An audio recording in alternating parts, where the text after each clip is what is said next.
So I used to work the night shift at this small hotel, and what happened about a year ago still sticks with me.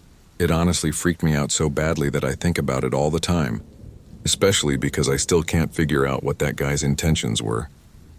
What was he planning? What was he even trying to do?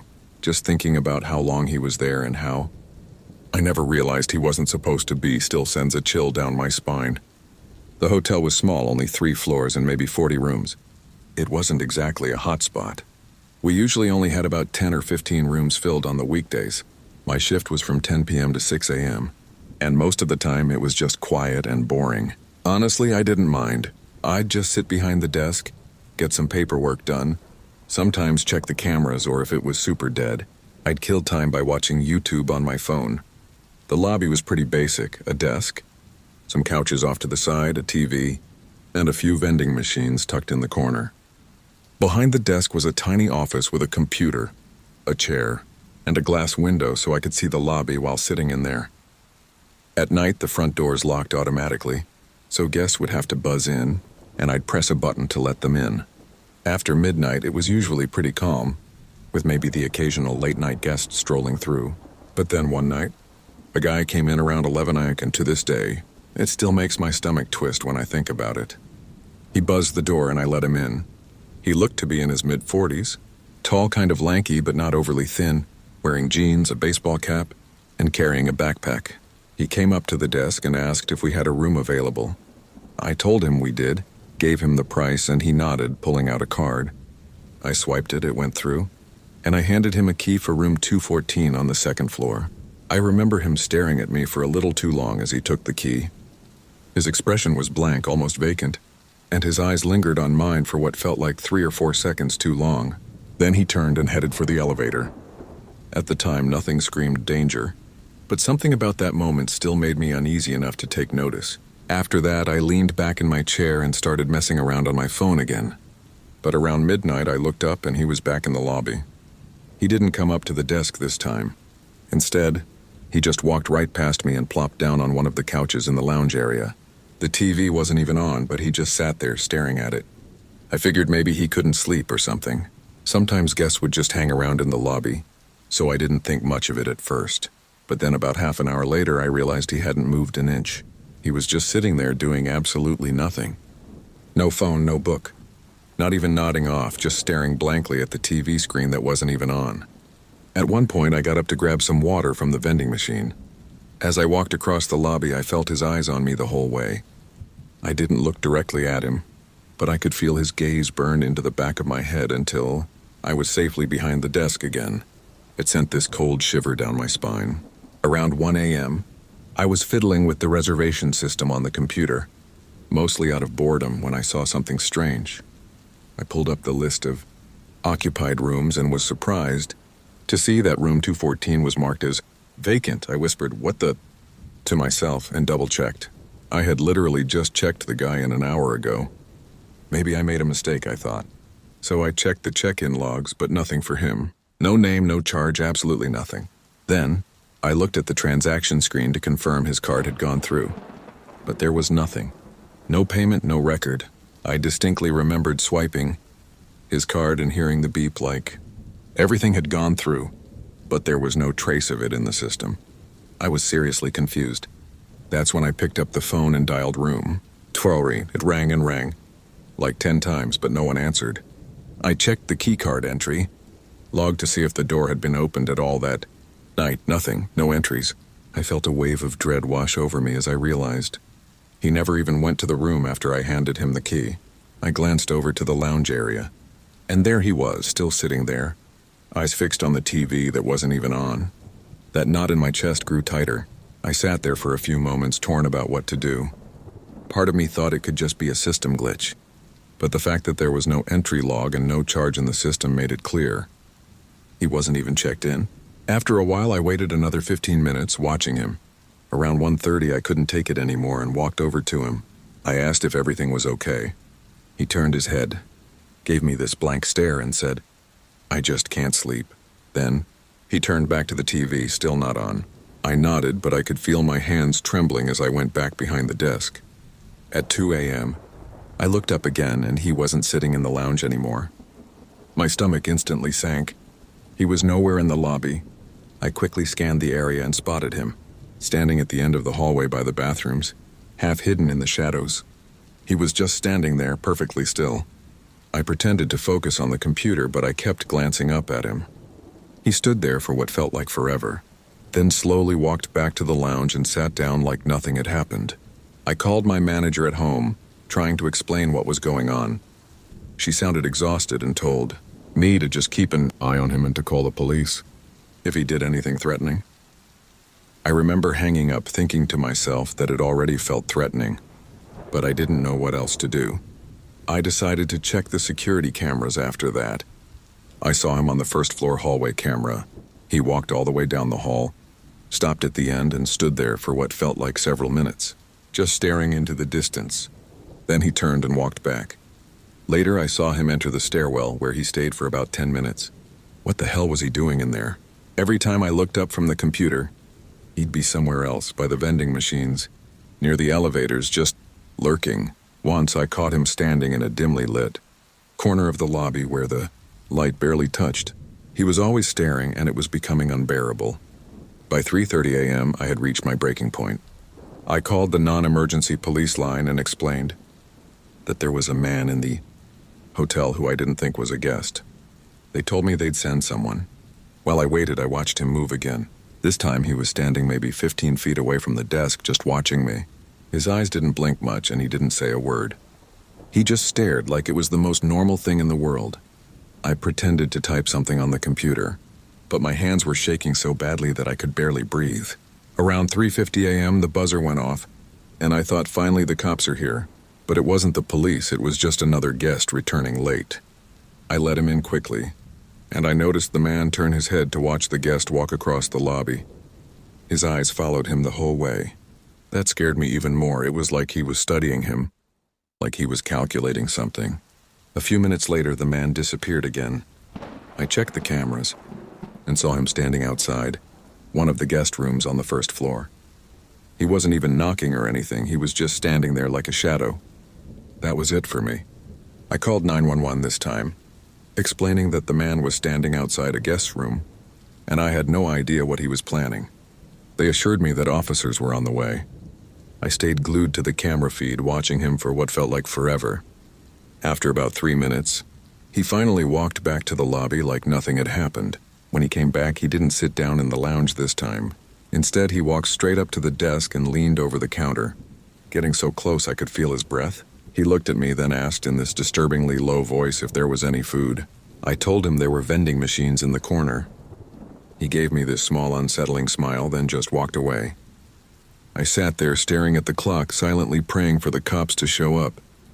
Finally, around 4:10, 2 officers arrived. I let them in and pointed straight at him. He was back in the lounge, sitting like nothing had happened. They walked over to him, talked for a few minutes, asked for his ID, and questioned him, though I couldn't hear what they were saying.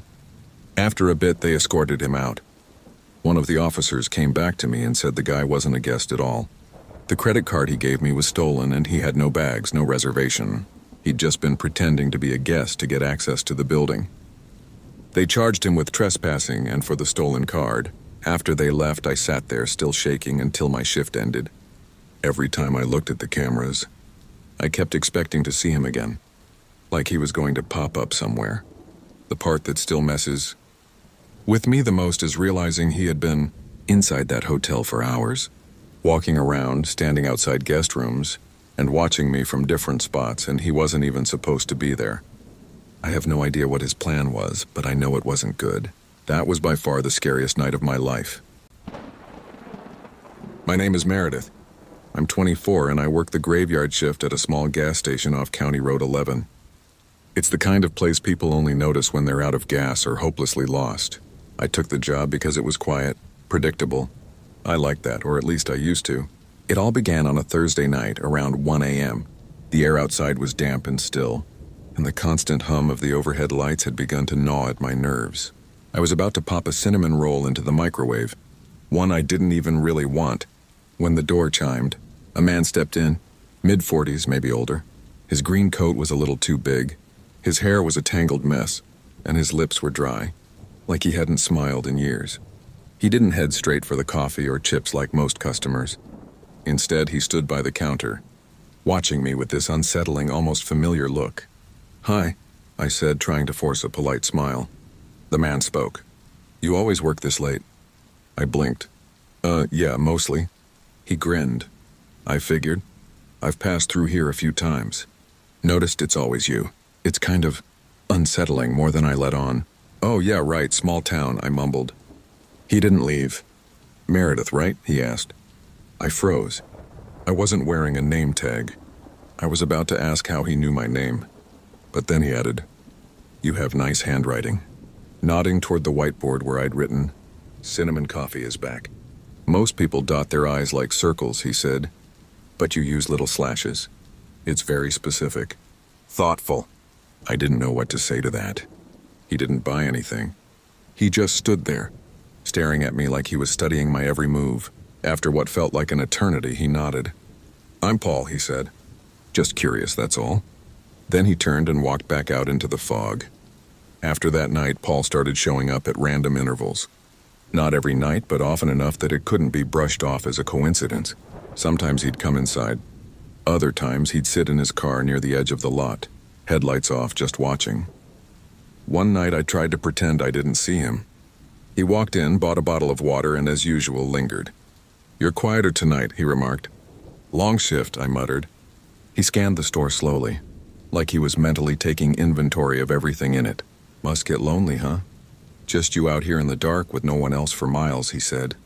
"I'm fine," I replied, though my voice didn't carry the confidence I wanted it to. He leaned in closer to the counter. "You ever get scared, being a woman alone at night?"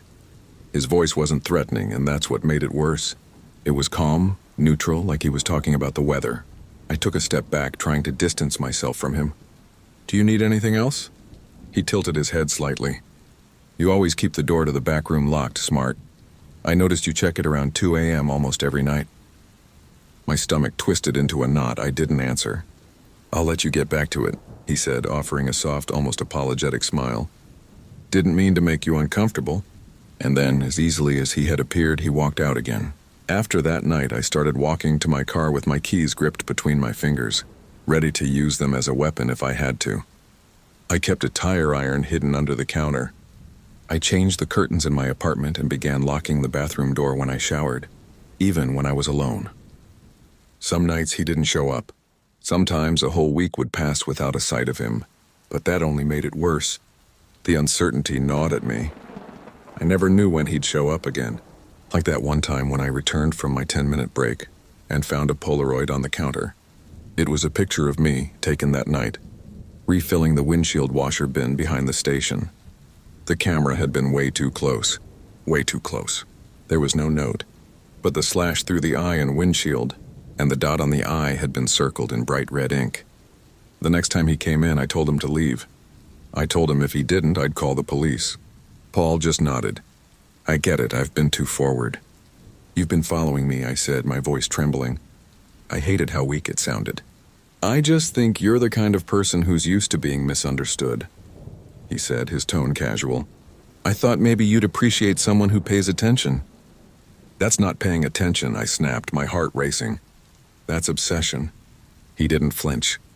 "Would it be easier if I wore a smile and brought a soda every night? Would I seem more normal if I just talked about sports and pretended I didn't notice how your shoes are always a half size too big? Or how your left eyelid twitches when you're tired?" By then I was already dialing 911. He didn't stop me. He just stood there, arms at his sides, waiting. The police arrived quickly. He didn't resist. He just stood there, like he was waiting for them too. They searched his car and found a notepad. It was filled with dates and times. My schedule, notes about my walks, my clothes, my groceries. One page had my name written over and over, in tighter and tighter loops, until it just turned into frantic scribbles. He kept repeating the same thing to the cops. "I just notice things, I'm just a curious guy." The restraining order went through that week. I don't work nights anymore. I don't even live in the same town. The company transferred me to another station 2 hours away. But even now when I'm driving home, and I see headlights following me for too long, the back of my neck still tingles. And sometimes I still hear his voice in my head, the way he said my name, like he already knew what it would sound like on his tongue, like he'd been practicing it. I want to start by saying this. As I write this, it happened just last night. I work the overnight shift at a 24-hour gas station. I'm 22 years old and I've been working here for almost 2 months now. My shifts are on the weekends, Thursday through Saturday, while my coworker Max, who works the weekdays, handles Sunday through Wednesday. So one night around 2:30 a.m., Max and a friend of his, I'll call him Ben for privacy, walked into the station to grab some coffee and catch up. Now Max and Ben had taken magic mushrooms a couple of hours before coming in. So when I saw them, they were giggling like crazy. Honestly, it was hilarious and kept me entertained through the night. While we were talking about random things, Ben casually mentioned that there was a car parked in the lot with its lights off but still running, and there was someone inside. He said the car had been there even before they arrived. When he asked the guy in the car what he was doing, the man claimed he was waiting for a DoorDash order. Normally, that wouldn't be strange. DoorDash drivers do wait around in their cars sometimes, especially when we're packing up orders. But the weird part was, I hadn't had an order in almost 2 hours. I spent most of the night in the back of the store cleaning, so I couldn't even see the parking lot from where I was. We shrugged it off, and Max and Ben went outside to smoke a cigar and play with Max's dog. At first, I didn't think much of it, but once I was alone, I started realizing how odd it was. I wasn't sure how long they'd been outside before Max came back in. About an hour later, they came back in for more coffee. That's when Max told me that the car had been parked in a spot I couldn't see from the register, blocked by a wall. He said that for the entire hour they were outside, the man in the car kept alternating between watching them and looking like he was texting someone. Ben, being absolutely out of it, walked up to the car and asked, "What's up? Why are you staring at us?" The man tried to pretend he didn't understand English, but when that didn't work, he switched to broken English and said he must have had the wrong address. Then he quickly sped out of the parking lot. At that point, Max was definitely more aware than Ben, but the whole situation was still creepy. Max mentioned that the car looked brand new, and what really stood out was that it didn't have any license plates. Plus, there was a pile of blankets in the back, just enough to hide a person underneath. And when the man sped off, another car with its lights off had just pulled into the lot. The car that pulled in was also brand new and, just like the first one, had no license plates. As soon as the first car started to drive off, the second one immediately followed it out of the lot. Max stayed for another 15 minutes before heading out. He told me to be careful and to keep my eyes peeled. At around 6 a.m., Max came back in for more coffee, and this time he was definitely sober. We talked more about the whole situation. He said the guy had been acting really suspicious the whole time they were out there, constantly checking his phone, watching them, keeping an eye on the entrance to the parking lot, and even the store doors. Even Max admitted that it creeped him out. Once he came down from his high, he just wanted to check on me to make sure I was all right. We both agreed that, had they not been there, this whole thing could have played out in so many different ways. I don't know if it was just a coincidence, or if those two cars were planning something the moment Max and Ben left and I was all alone. Sure, I carry a knife on me for protection, but my gut tells me that based on what they saw, if there were multiple people involved, things might not have ended well for me. If Max and Ben hadn't been out there, just messing around like kids in the parking lot, something terrible might have happened. I was back at work tonight hoping for a calm shift, but I wish I didn't have an update for you. Unfortunately, I do. The car came back during my shift. This is how it went down. It was around 3 a.m. when I was mopping the floors, and 4 guys walked in to grab some coffee and snacks. I was ringing them up when one of them asked if I knew anything about a car at the far end of the parking lot, running with its lights off. I looked at the guy and asked, "What car?" He went on to tell me there was a brand new Subaru with no license plates, running with what looked like 2 guys arguing in the front seats. My heart dropped into my stomach when he said this. I told them that a car matching that description had been sitting in the parking lot the night before, but there had only been one guy in it, who I assumed was the leader of this group. As they were pumping gas, the guy told me that they'd noticed the car when they pulled in, and it just sat there as they filled up their truck.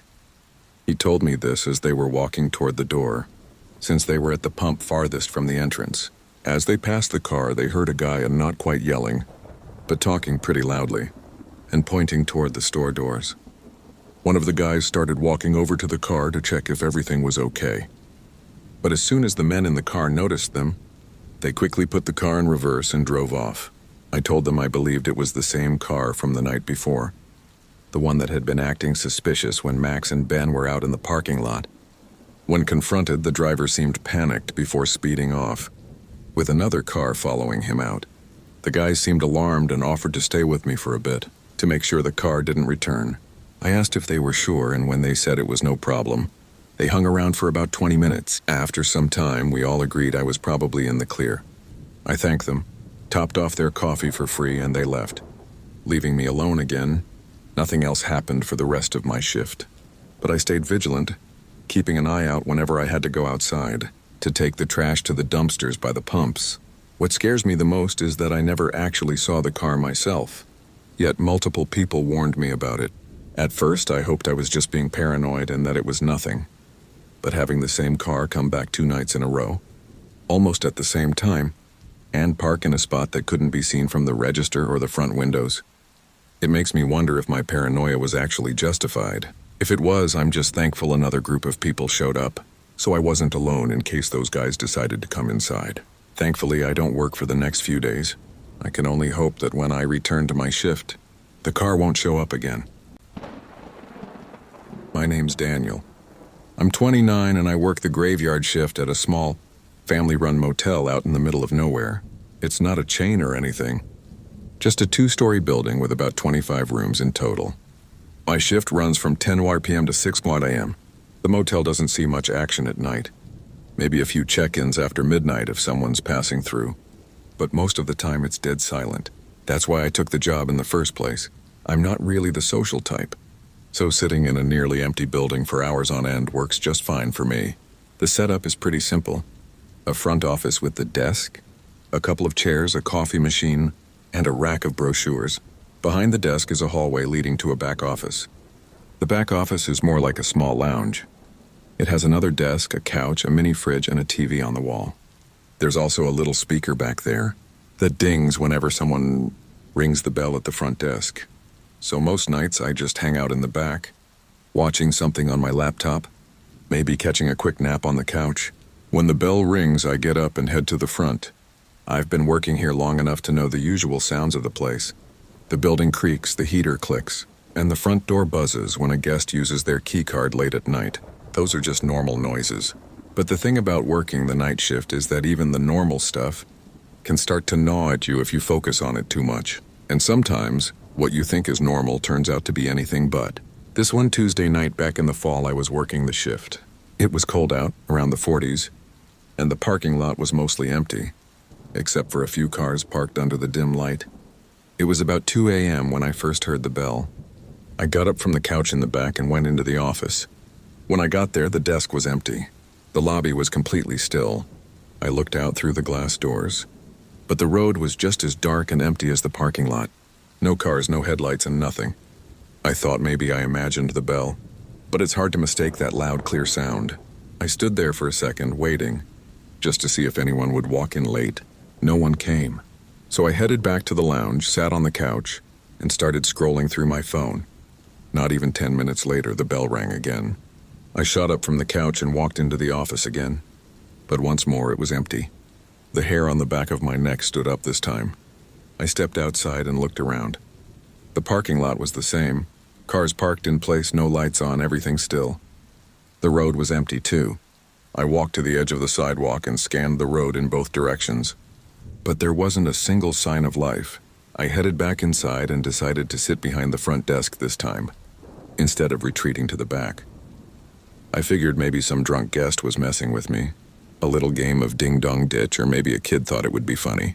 But after sitting there for about 15 minutes with nothing happening, I started to relax again.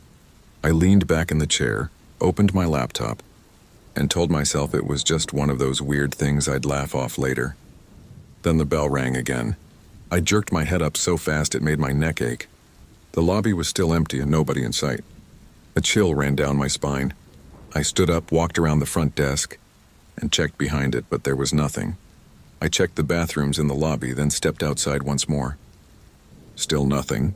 I walked the lot, shining my phone's flashlight, but the place was dead silent. I went back inside, and that's when I decided to try something new. Instead of heading back to the lounge, I stayed in the chair right behind the front desk. If someone was sneaking around and ringing the bell just to mess with me, I wanted to catch them. I dimmed the lights in the lobby so it was quieter, more shadowed, and just sat there listening. It was so quiet that every little sound made me jump. The ticking clock on the wall seemed louder than usual. The fridge in the back office clicked on, then hummed softly. Every few minutes, the building groaned as it settled. I sat there, arms crossed, staring at the bell on the counter. 15 minutes passed. Then 20. My eyelids started to droop, and I figured maybe the prankster had given up. I even started to wonder if I had imagined the whole thing. Just as I was about to let myself relax and drift off, it happened. The bell rang. Only this time I saw what was making it happen. A pale hand appeared from underneath the desk, reaching up over the counter and pressing the bell right in front of me. I jumped so fast I'm pretty sure the chair almost tipped over, and I bolted down the hall into the back office. I slammed the door shut and locked it behind me. I stood there in the dark, my heart pounding in my chest. My mind raced, trying to figure out how someone could have been under there. The desk doesn't have much room underneath, but there's just enough space for someone to crouch if they squeezed in. That meant whoever had done this had been hiding only a few feet away from me, waiting. I forced myself to look at the security monitors. There were 4 cameras, 1 on the lobby, 1 on the hallway, and 2 on the parking lot. On the lobby feed, I saw that the chair had tipped over, no doubt from my rush. The counter looked empty. Then, in the bottom corner of the screen, I saw something move.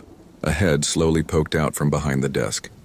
I couldn't make out any details, just the shape of a head, and the glint of eyes staring straight into the camera. I recoiled, backing away from the monitor. I couldn't look at it anymore. I grabbed my phone, hands shaking, and dialed 911. My voice was barely above a whisper as I told the dispatcher that someone had broken in and was hiding in the lobby. She told me to stay put, that officers were on the way. As I stayed on the phone, I kept my eyes glued to the monitor. The head disappeared from view. Then I watched as the figure crawled out from behind the desk on all 4s. He moved toward the door and stood up. He was tall, wearing a hoodie with the hood pulled tight over his head. His body hunched over as he walked. He turned and began pacing the lobby like he was looking for something. Then, without warning, he walked out of the frame and headed toward the hallway that led to the back office. I pressed my back against the locked door, holding my breath. A moment later, the knob rattled, just once. A slow, deliberate rattle, and then silence. The dispatcher kept asking if I was safe, but I couldn't respond at first. My throat felt tight, like I couldn't breathe. After what seemed like an eternity, I finally heard slow footsteps moving away. I rushed back to the monitor. The man was pacing the lobby again. At one point, he stood in front of the glass doors, staring outside as though waiting for someone. Then he walked over to the brochure rack and began flipping through the papers, like he had all the time in the world. Minutes dragged by. Finally, I saw flashing blue and red lights appear on the parking lot cameras. 2 cop cars pulled up. The man must have seen them too, because in an instant he bolted out of the frame. A second later, I heard the front doors open. The officers cleared the building, and when they checked around, they found a large rock near the front door, probably used to prop it open, but they didn't find him inside. He was gone. They searched the lot, checked the road, and the officer told me that whoever it was must have slipped out as soon as they saw the police pull up. I keep replaying it in my head, the way that hand came up from under the desk, and calmly pressed the bell, as if it was the most normal thing in the world. Now every time I hear that bell ring at night, I can't help but think of that moment. I don't think I'll ever look at that desk the same way again.